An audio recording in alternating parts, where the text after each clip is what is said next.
Evgeny Stasenko, artist and teacher, 30 years teaching fine arts, found the existing theories of composition ambiguous, often contradictory, and frankly, a little bit mystical. So this led him on this quest to formulate his own theory, presenting this new perspective, a very clear, logical, and practically applicable system for composition.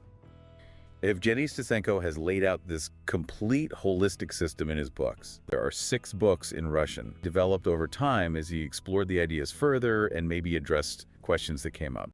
2 of them have been translated into English and apparently can be found on Amazon. The first is titled Composition in Painting. The second one is Composition in Photography, a New Approach. It directly explores how these fundamental rules from painting can be powerfully applied to photography. A decisive distinction is made between composition and narrative content. This is fundamental to Stasenko's whole approach. Composition is strictly defined. It's about the arrangement of lines and spots on a limited, flat, quadrangular plane. Essentially, the abstract visual elements within that frame.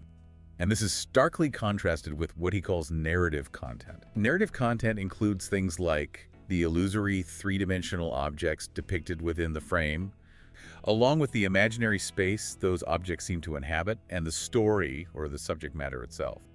And Stasenko argues that mixing the two, which apparently happens a lot in traditional approaches, just leads to confusion and vagueness.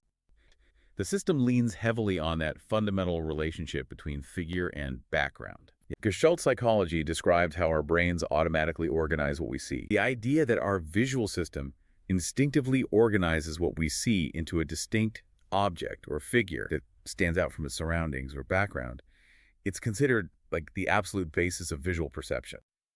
And Stasenko is taking those established principles of how our brains actually perceive and using them as the foundation for composition.